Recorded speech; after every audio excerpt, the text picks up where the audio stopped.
প্রথম পর্বটা রমজানের ছিল গতি বাড়ানোর জন্য, ফুয়েল নেওয়ার জন্য, গতি বাড়ানোর জন্য।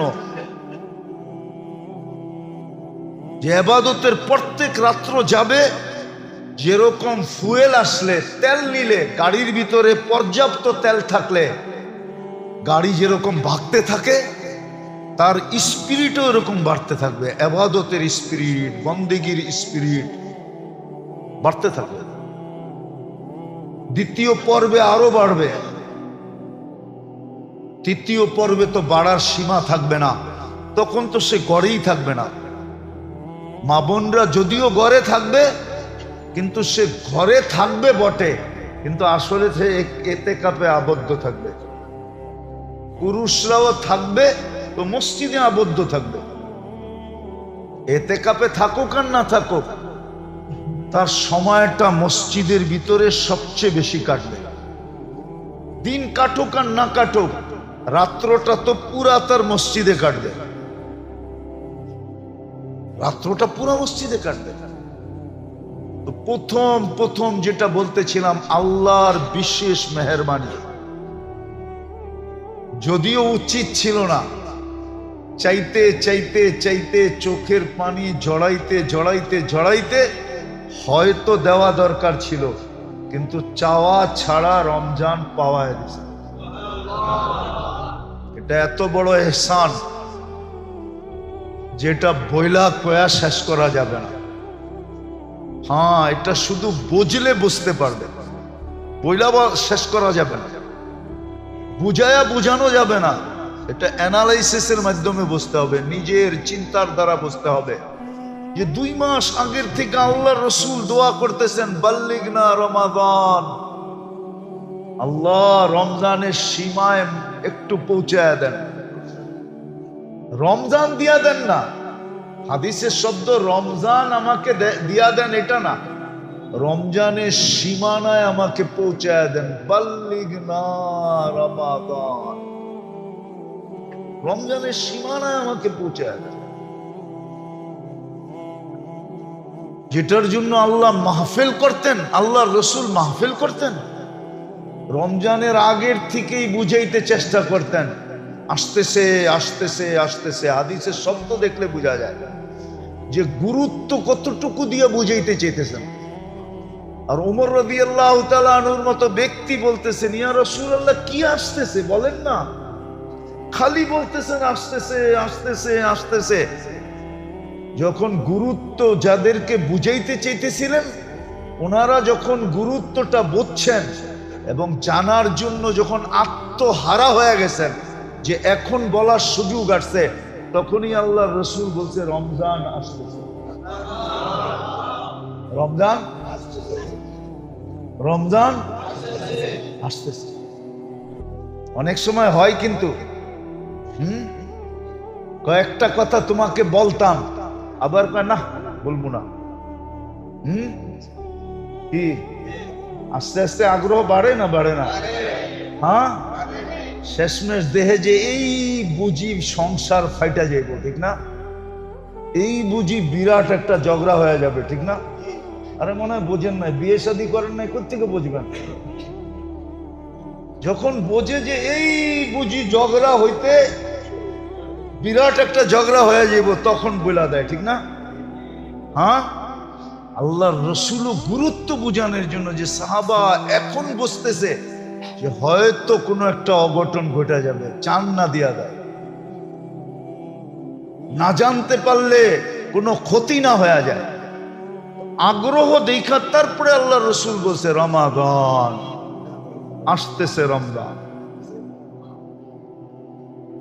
আমি যেটা আপনাদেরকে বুঝাইতে চাইতেছি, কসম খোদার, প্রথম 10 দিন রহমতের ছিল ফুয়েল হিসাবে, পাথেয় হিসাবে, ভিতরে শক্তি অর্জন করা হিসাবে, যেন বাকি স্তরগুলো আরো দ্রুত গতিতে পার হওয়া যায়, স্পিরিট উঠানোর জন্য। যেমন অ্যাক্সেলেটারে পাড়া দিলেই গাড়ি ভাগবে না, প্রথম ফার্স্ট গিয়ারে উঠাইতে হবে। কি না একবারই তৃতীয় গিয়ারে? এনে কেউ নাই গাড়ি চালাইতে জানে? হ্যাঁ, প্রথম কোন গিয়ার, তারপরে গিয়ার উপরের দিকে ওঠে, ঠিক না? প্রথম 10 দিন ছিল ফার্স্ট গিয়ার, ফুয়েল ছিল, শক্তি অর্জন করার জন্য ছিল। কিন্তু আফসোস, কপাল পোড়া উম্মত, বুঝলাম না। এই উম্মত বুঝলো না রমজান কি জিনিস, এই উম্মত বুঝলো না রহমতের পর্ব কি জিনিস, এই উম্মত বুঝলো না রাত্রের তারাবি কি জিনিস, এই উম্মত বুঝলো না কোরআন শোনা কি জিনিস, রাত্রে জায়গা কাটানো কি জিনিস, এই উম্মত বুঝলো না। যদি বুঝতো, হায় হায়, তাহলে ধনীরা বুক দিয়া দিত গরিবদেরকে, ধনীরা বুক দিয়া দিত। কালকে আসরের পরে আমার এক জায়গায় বয়ান ছিল, যদিও কথাটা বলা ঠিক না। তো আমি জিজ্ঞাসা করতেছিলাম যে রমজানে উমরা করছেন কে কে? তো একজন খুব গৌরব ভরে বলতেছিল আমি করছি, আর দেখছি আরবরা কেমন খাওয়ায়, ওদের দস্তরখানে বয়া খাইছি। কিন্তু আমি ভাবতেছিলাম আফসোস, পুরা দস্তরখান লাগাইলো, তুমি যদি একটা লাগাইতা তাইলে না নিজেকে বুঝাইতাম। ওকেও তো আল্লাহ মাল দিছে, তোমাকেও তো আল্লাহ মাল দিছে, ওকে খাওয়াই না কয়জন দিছে না না দিছে জানি না, কিন্তু তোমাকে খাওয়াই না কয়জন দিছে এটা তো আমি জানি। ওই যে আরবের দস্তরখানে বৈশা খাইছে, ওরে খাওয়ার মানুষ কয়জন দিছে এটা তো জানি না, কিন্তু যে ওর দস্তরখানে বৈশা খাইছে, ওরে খাওয়াই না কয়জন দিছে এটা তো জানি। কিন্তু ও যদি রমজানে মক্কায় একজনকে ইফতার করাইতো, তাহলে 1 লক্ষ মানুষকে ইফতার করানোর ছোয়াব পাইতো। মদিনায় যদি একজনকে ইফতার করাইতো, কয়জন? আরে হুজুর তো কয় না কিছু, 50,000কে ইফতার করার ছোয়াব পাইতো। 50 বার, 50,000 বার ও জাহান্নাম থেকে মুক্ত হইতো। 50,000 বার ওর নামে জান্নাত লেখা হতো। ও তো খালি দেখেই এলো, কিন্তু ভিতরে গাইথা নিয়ে আইলো না। যে এই দেশের মানুষগুলা হাতে ধরা ধরা হাজি করে 2 লক্ষ 3 লক্ষ 2 কোটি 3 কোটি হাজি বর্তমানে আছে, 2 জায়গা মিলায় আর চেয়ে বেশি আছে। আরবরা ইফতার করাইতেছে হাতে ধরা ধরা, টাইনা টাইনা নিয়া, 1 আইটেম দিয়া নিয়া, 10-12 আইটেম দিয়া। আর আমরা এখানে হেফজোখানায় মাদ্রাসাগুলাতে আপনাদের কাছে অনুরোধ করি যে ইফতারির জন্য কিছু পাঠায়।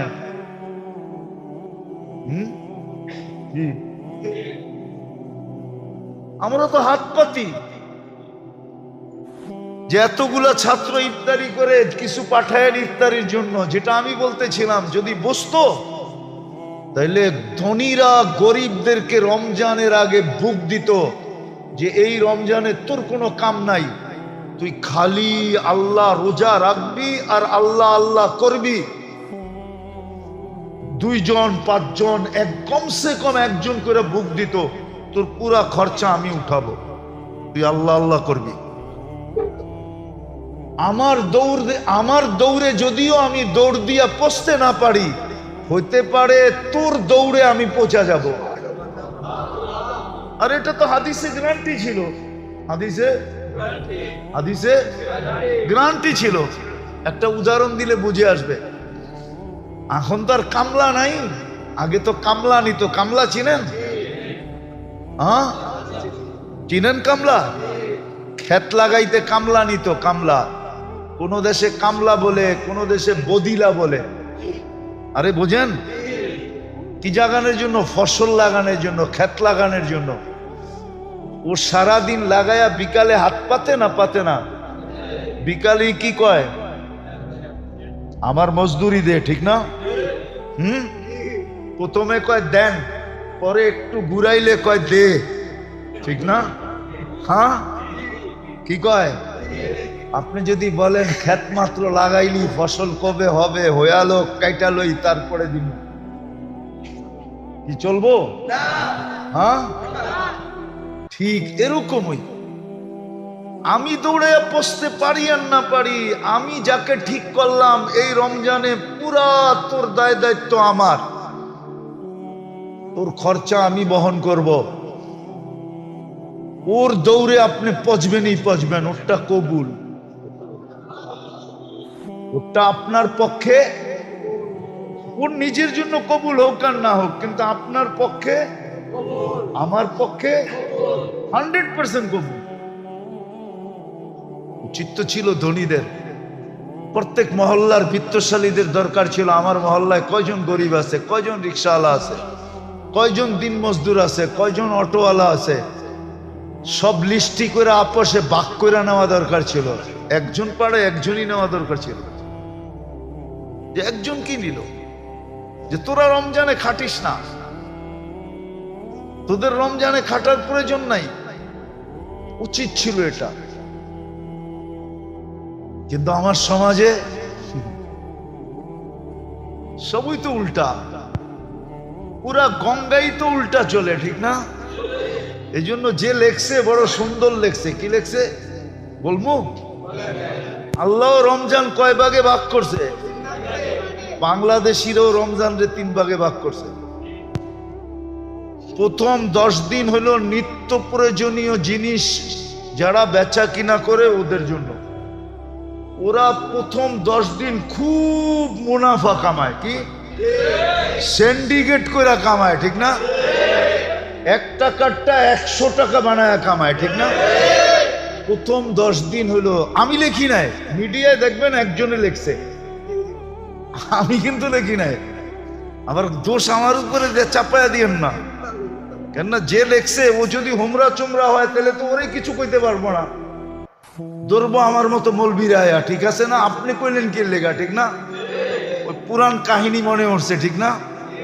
হ্যাঁ, এক মুসল্লির মেয়ে বলে ভাইগা গেছে গা, তো পুরা মহল্লা বলতেছে, ইমাম সাহেব জিজ্ঞেস করছে কি শুনলাম খবর, ঠিক না?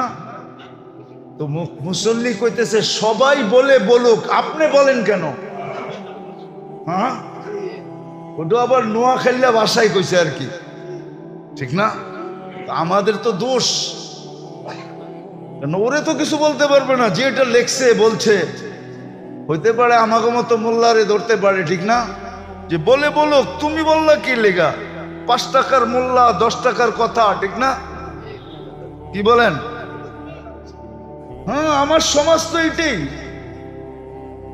নাহলে সমাজে সবচেয়ে আল্লাহর কাছে সবার সবচেয়ে সবার আল্লাহর কাছে যাদের সবচেয়ে বড় ভ্যালু, কোরআন হাদিসে সবচেয়ে বড় যাদের ভ্যালু, আমাদের সমাজে ওরা সবচেয়ে বেশি কম দামি।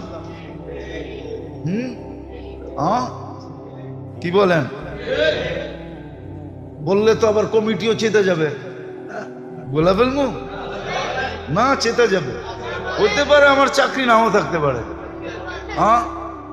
আমি তো বলি, যেই কমিটিরা এসা মসজিদের ভিতরে ইমাম মুয়াজ্জিন খাদেমের উপরে বাপ দেখায়, আবার ইমামের পিছে ইক্তেদা করে, ওর ইক্তেদা হয় না, ওর ইক্তেদা হয় না। ও তো ইমামরে নেতাই মানে না, যদি নেতা মানতো তাহলে নেতার সামনে তো বিলাই হইয়া বয়া থাকে, ইমামের সামনে তো বাপ লইয়া বয়া থাকে। নেতায় তো ওরে কানে ধরে চালায়, আর ও তো ইমাম রে কানে ধরে ঘুরায়, তাহলে ওর নামাজ হয়তো হয় কি করে? হয় নামাজ? আমার সমাজের নামাজই তো হয় না, খালি কমিটি কি, সমাজের প্রত্যেক ব্যক্তি তো ইমামের লোকে ভাবলয়।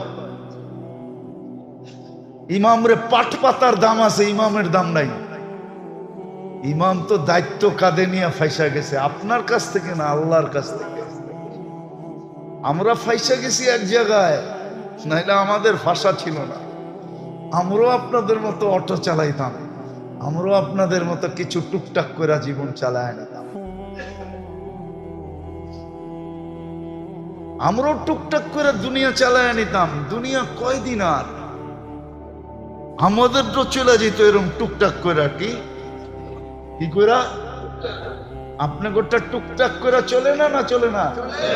আমার গোটা এরকম টুকটাক করে চলে যেত, কিন্তু এক জায়গায় ধরা খায়া গেছি, এই জন্য কিছু বলে না।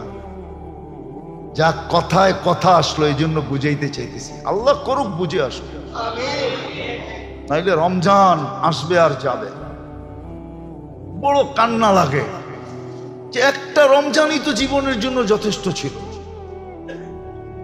একটা রমজান কাটানের মতো কাটায়া হয় নিজেকে সান্ত্বনা দিয়া ঘুমানো যেত যে হয়ে গেছে বেটা। যদি আল্লাহ কাটানের মতো কাটাইতো তাহলে আল্লাহ কবুল করবেন, এটা আল্লাহর ওয়াদা।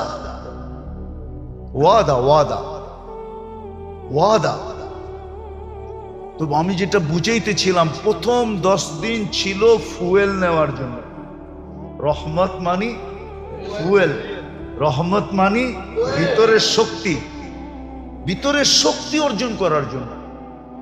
দিন যাইতো আর গতি বাড়ত, ইবাদতের গতি, তেলাওয়াতের গতি, তাসবিহাতের গতি, দান সৎকারের গতি। এই জন্য 4 ভাবে বলছিল এটাকে, যে দিন কাটবে একভাবে, রাত কাটবে আরেকভাবে, 24 ঘন্টা কাটবে আরেকভাবে। কিতাবে এই 3টাই পাওয়া যায়, আর হাদিস ঘাটলেই 3টাই বোঝা যায়। সবগুলা জোর দিলে দিন কাটবে রোজার মাধ্যমে, রোজা এবং রোজার জন্য বর্জনীয় যা, ওই বর্জন করার মাধ্যমে। রোজা প্লাস রোজার জন্য যা বর্জনীয়। একটা মাস মুখে তালা দেওয়া উচিত ছিল, একটা মাস। যেমন আগেও বলছিলাম, কোরআনে বহুত জায়গায় ইঙ্গিত আছে এই উম্মত থেকে আল্লাহ 12 মাসের ইবাদত চান না। 12 মাসে টুকটাক করলেই হবে। টুকটাক কি? 11 মাস, কিছু মাস আছে টুকটাক করলেই চলবে। টুকটাক কি? টুকটাক বুঝেন? 5 ওয়াক্ত নামাজ পড়লেন হয়ে গেল, 5 ওয়াক্ত 24 ঘন্টা ইবাদত হয়ে গেল। 24 ঘন্টা ইবাদত, গুনাহ খাতা মাফ হয়ে গেল। আসসালাতু ইলাস সালাহ কাফারা। তারপরে কোরআন আইসা বলছে 4 মাস গুনাহ করিস না। ফালা তাযলিমু ফীহিন্না আনফুসাকুম ইন্না ইদ্দাতাশ শুহুর ইনদাল্লাহি 12 শাহরান ফি কিতাবিল্লাহ। তারপরে বলছে এই 4 মাস গুনাহ করিস না। তারপরে আইসা বলছে 1 মাস শুধু, রমজান। সারাদিন রোজা রোজা, আর হলো রোজা থাকা অবস্থায় বর্জনীয় সবকিছু বর্জন করা। এটা চলবে সারা দিনের যুদ্ধ। কি? বর্জনীয় সব ছাড়বে আর রোজা থাকবে। বাংলাদেশে তো মনে হয় না 50% মানুষ রোজা রাখে। রাখে? আপনাদের ধারণা কি? হ্যাঁ, আমি তারাবি পড়া যখন বাহির হই আমার মহল্লায়, কসম খোদার একদিনও আমার মনে হয় না যে রমজান। কেন আমাদের খিলগাঁও এলাকাটা সারা বাংলা, ঢাকার শহরের ভিতরে খাওয়ার জায়গা না। আগে বেলি রুট ছিল, এখন সবচেয়ে বেশি কোথায়? খিলগাঁয়। মনে হয় না রমজান রহমতের মাস।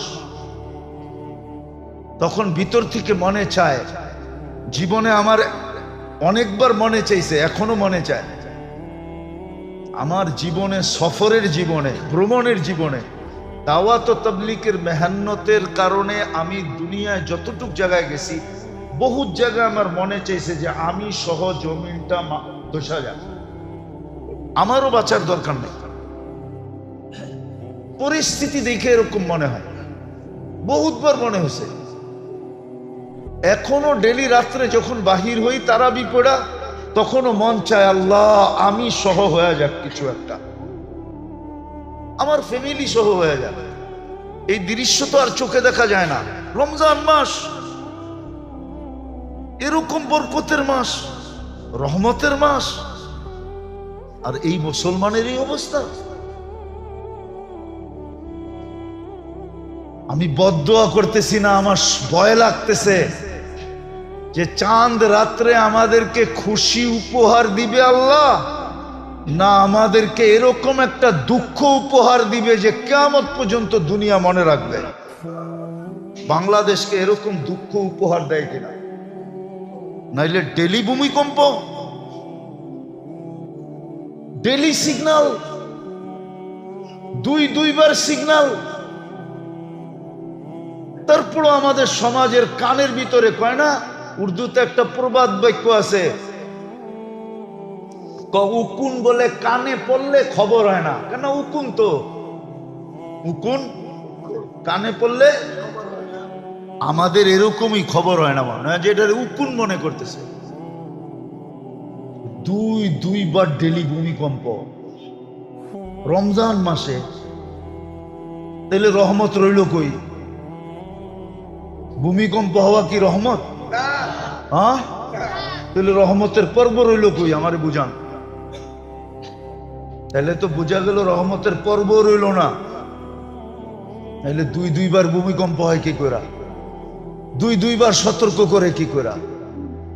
তো প্রথম 10 দিন যেটা ছিল রহমতের, এটা ছিল ফুয়েলের জন্য, পেট্রোল নেওয়ার জন্য, ভিতরে শক্তি অর্জন করার জন্য।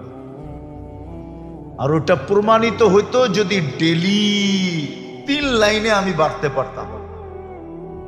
কয় লাইনে? কয় লাইনে?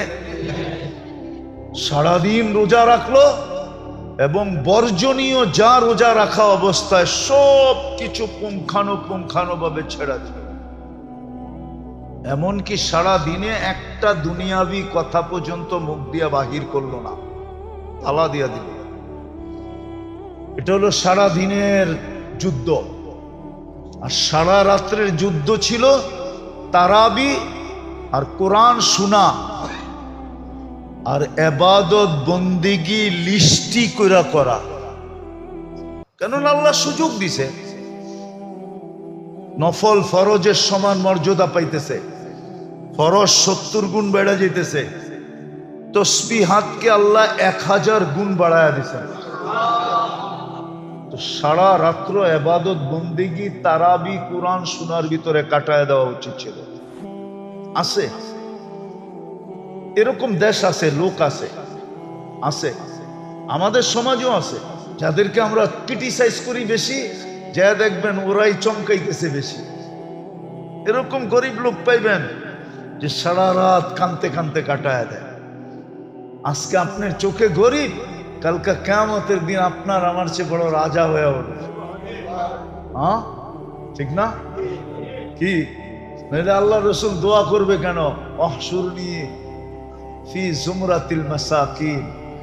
আল্লাহ, গরিবদের টোলা, গরিবদের দল, গরিবদের দলের ভিতরে আমাকে কিয়ামতের দিন উঠায়। ওই গরিবরা যারা দুনিয়ার সমস্ত ঘৃণা একদিকে রাইখা নিজেকে আল্লাহর দাসত্বে বিলীন করে দিছে, যারা রমজানকে কাজে লাগায় দিছে।